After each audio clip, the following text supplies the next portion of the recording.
Buenos días, con ustedes Manuel Fernández, bienvenidos a mi canal de historia contemporánea. Hoy es viernes 22 de agosto de 2025. Quiero hablar de la reciente visita de Zelensky a la Casa Blanca y de la compañía que ha llevado. Todos los pesos pesados de la Unión Europea lo acompañaron, temerosos posiblemente de que metiese la pata como le ocurrió en su última visita. Allí estaban el canciller alemán Merz, la presidenta de la Comisión Europea Ursula von der Leyen, estaba Macron, estaba Giorgia Meloni, la primera ministra de Italia, y estaba Starmer, que aunque su país, el Reino Unido, no está en la Unión Europea, pues forma parte del círculo de poder en Europa. Pero también estaba alguien cuya presencia sorprendió, es Alexander Stubb, presidente de Finlandia, porque este no es uno de los pesos pesados, precisamente. Todo el mundo se preguntaba sobre la razón de su presencia. Él dijo que, bueno, su país, Finlandia, tiene experiencia de guerras y paces con Rusia. Sin embargo, la verdadera razón es otra. Stubb es un amigo de Donald Trump que juega al golf con él frecuentemente. Y sin duda, los demás líderes europeos pensaron que si lo llevaban a él, pues le sería más fácil convencer a Trump de sus puntos de vista. Estos puntos de vista, ¿cuáles son? Pues que hay que mantener la presión contra Rusia, que hay que ponerle más sanciones, que no hay que firmar un tratado de paz, sino empezar por un alto el fuego para detener los combates, que hay que seguir apoyando a Ucrania, etcétera, etcétera. Stubb comparte esta ideología. Respecto a lo que él dice de la experiencia de guerra con Rusia que tiene su país, se refiere a las dos guerras que Finlandia sostuvo con la Unión Soviética en los años 40. Ambas guerras son episodios de la Segunda Guerra Mundial. La primera fue la Guerra de Invierno, que empezó a final de noviembre de 1939 y terminó en marzo de 1940. Esta guerra tiene algo en común con la de Ucrania. En su origen están los temores por su seguridad que sentía la Unión Soviética en un caso y Rusia en el otro. La frontera finlandesa pasaba por el istmo de Karelia, estaba a unos 30 kilómetros de la ciudad de San Petersburgo, que entonces se llamaba Leningrado. Stalin, el líder de la Unión Soviética, estaba muy preocupado porque creía que Alemania planeaba atacarlo, como efectivamente ocurrió un par de años más tarde. No había que ser un lince para saber que en los planes de Hitler entraba la destrucción de la Unión Soviética, porque en su famoso libro Mein Kampf ya explicaba con todo lujo de detalles cómo Alemania debía conquistar Rusia para proporcionarle espacio vital al pueblo alemán.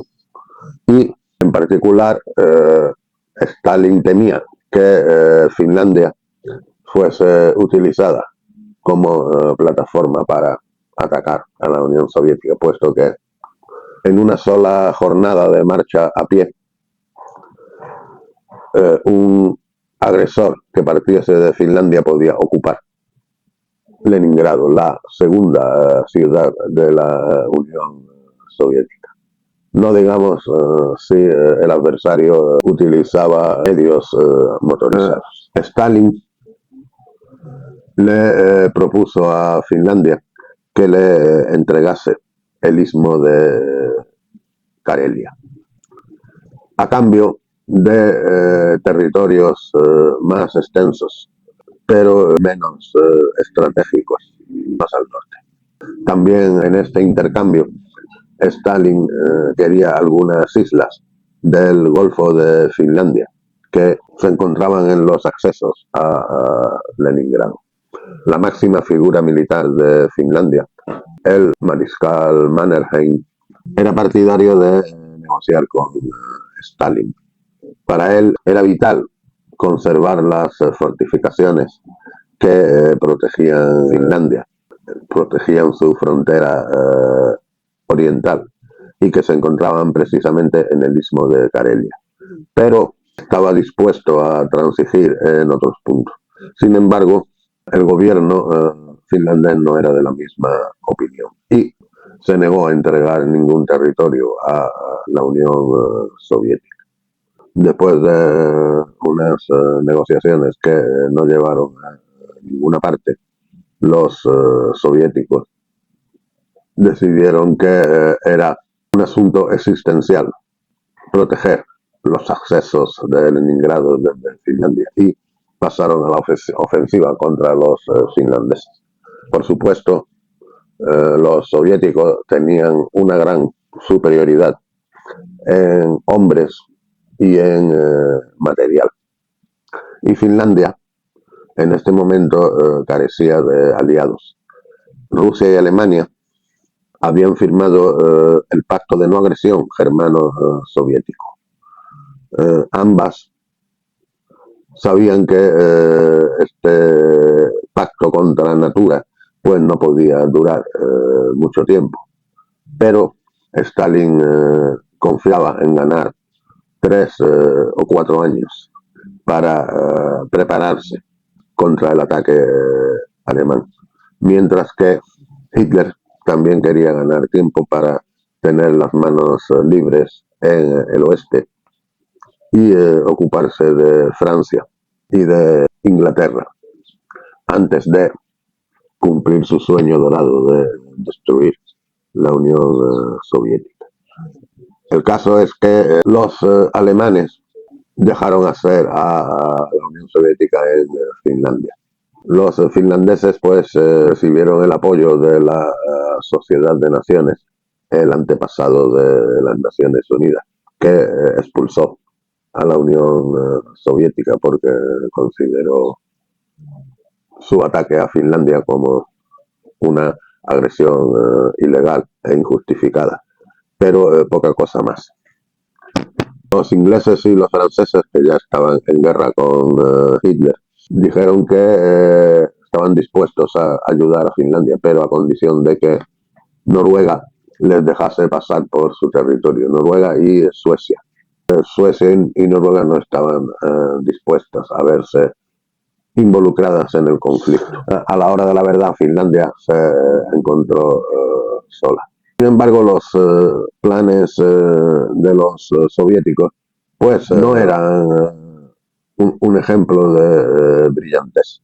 Finlandia tiene una frontera larguísima con la Unión Soviética que va desde el mar Báltico hasta Laponia, más allá del círculo polar ártico. Y en su mayor parte esa frontera consiste en bosques y en lagos que proporcionan una barrera natural excelente contra un ataque desde el este. El único lugar donde había carreteras asfaltadas, bueno, es que en el resto de la frontera no había carreteras asfaltadas y apenas había carreteras sin asfaltar. Como digo, este lugar era el istmo de Karelia, pero el istmo de Karelia es muy estrecho y estaba protegido por una línea de fortificaciones llamado la línea Mannerheim.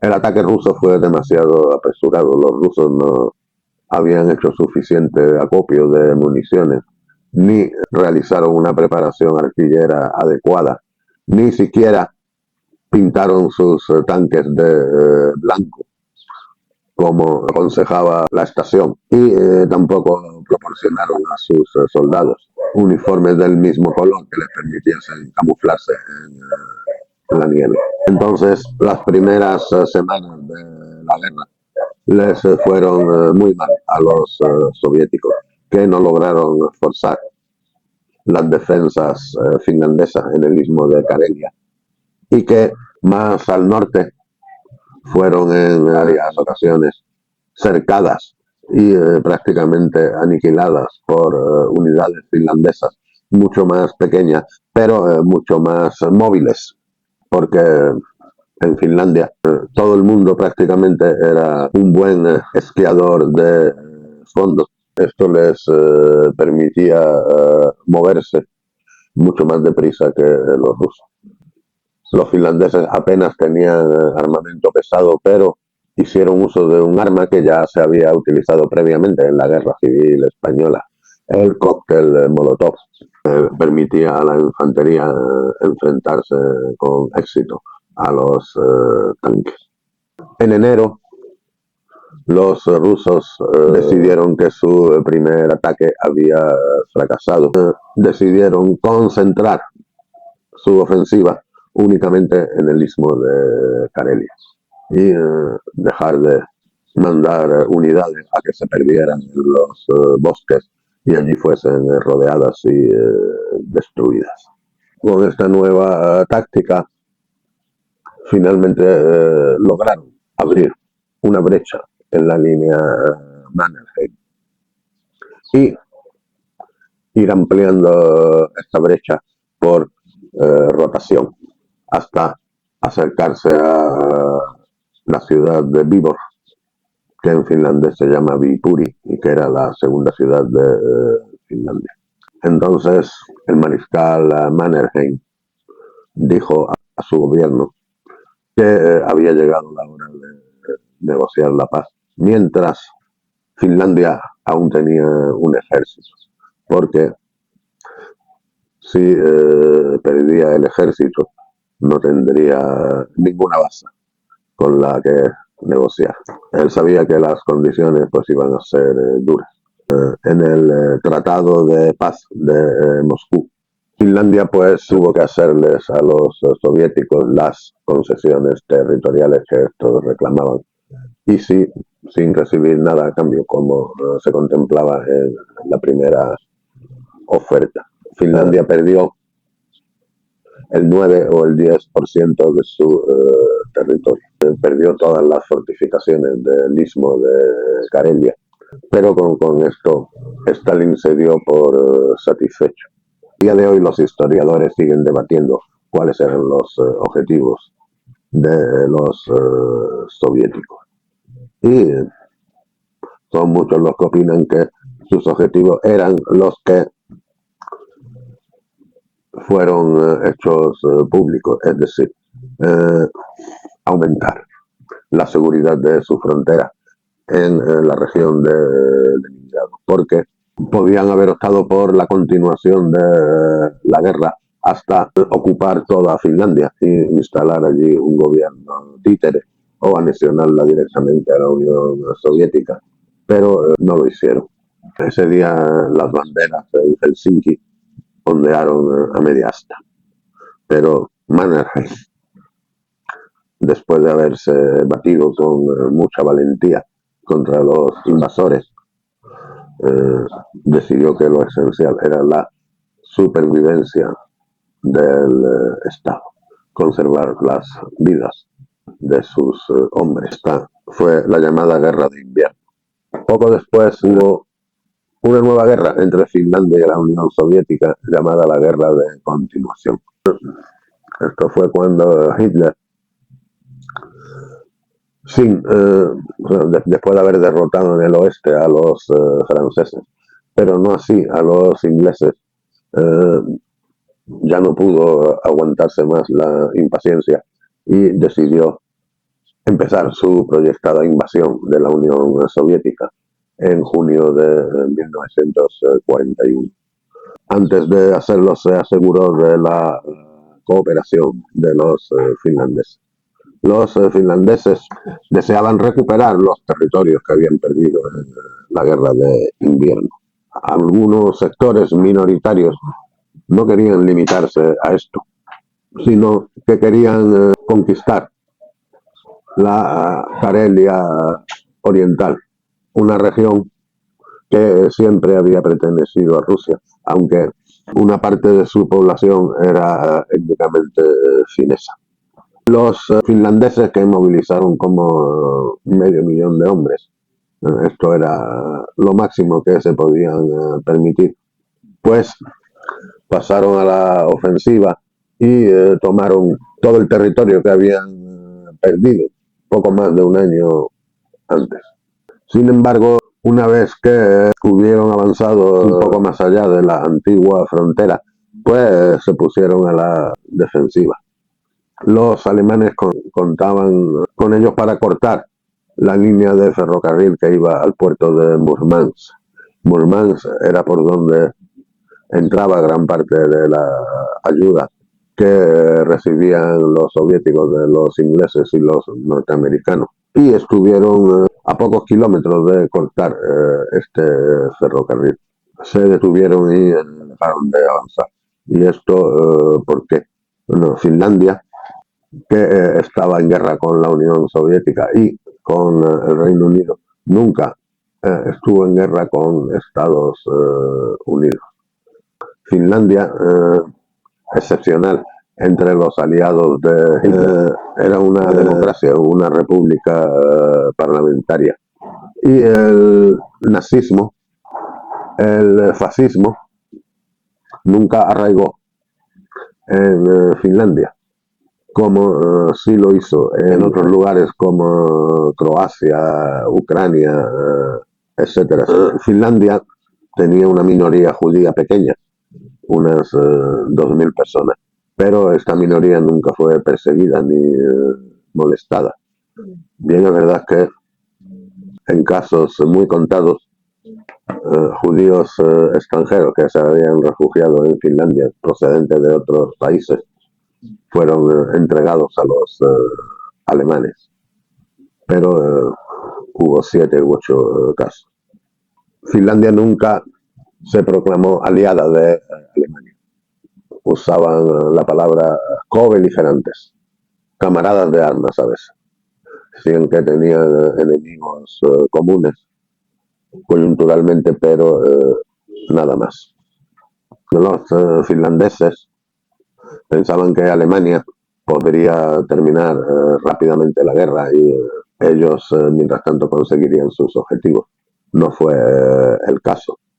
Después de los alemanes fueron derrotados en la batalla de Moscú y más tarde en la de Stalingrado, pues Finlandia empezó a buscar la manera de salir de la guerra y a hacer favores a los americanos, como no cortar el ferrocarril de Murmansk. Sin embargo, los finlandeses sí que colaboraron con los alemanes para establecer y mantener el cerco de Leningrado, que fue muy gravoso para la Unión Soviética. Cientos de miles de personas murieron de hambre por el bloqueo casi total que los alemanes, con la colaboración de los finlandeses, lograron imponer a la ciudad. En 1944, cuando los alemanes estaban en retirada, gracias a los buenos oficios de los americanos, los rusos y los finlandeses entablaron negociaciones de paz. Finlandia sorprendentemente consiguió términos bastante buenos para la situación en la que se encontraba.